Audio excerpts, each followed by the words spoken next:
News 6 anchor Justin Wormuth is in studio tonight. He's been looking at some of the trends across the state. Really, it's gotten even redder since the last election. That's the big trend, it seems, that we're seeing tonight. Justin? Absolutely, yeah, just 5 blue counties if we look at the state of Florida here. And, you know, we've been talking throughout the last 2 years, really, about the trend that we have been seeing here in the state of Florida. And is Florida truly a red state?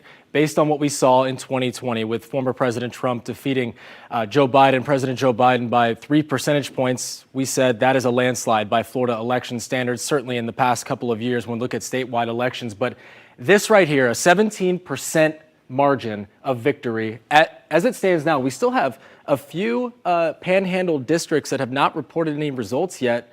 You have to figure, based on history, this will only increase. And I want to show you the difference in votes from the 2020 presidential election.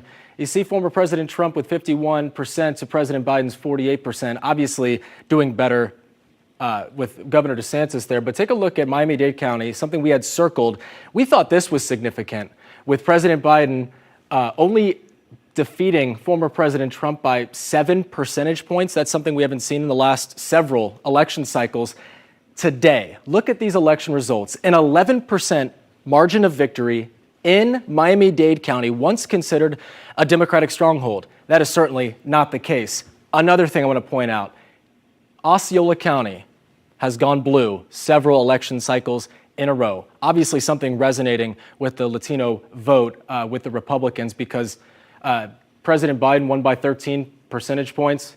Governor DeSantis, 7 percentage points, and 100% of the precincts are reporting. One last Central Florida county I want to look at is Orange County. Obviously, Orlando and Orange County is often blue. It's another Democratic stronghold here in the state of Florida. Democrats really need to do well in the entire state of Florida. But when you look at the numbers, President Biden with 61% of the vote to Charlie Crist 53%, cutting that down to single digits, another county that Republicans have been doing well in over time. Hillsborough County, another county. And then Pinellas County, Charlie Crist's home county, getting beat by double digits. Really, when you look at Miami-Dade County and Broward County, that shrunk as well. Look at this.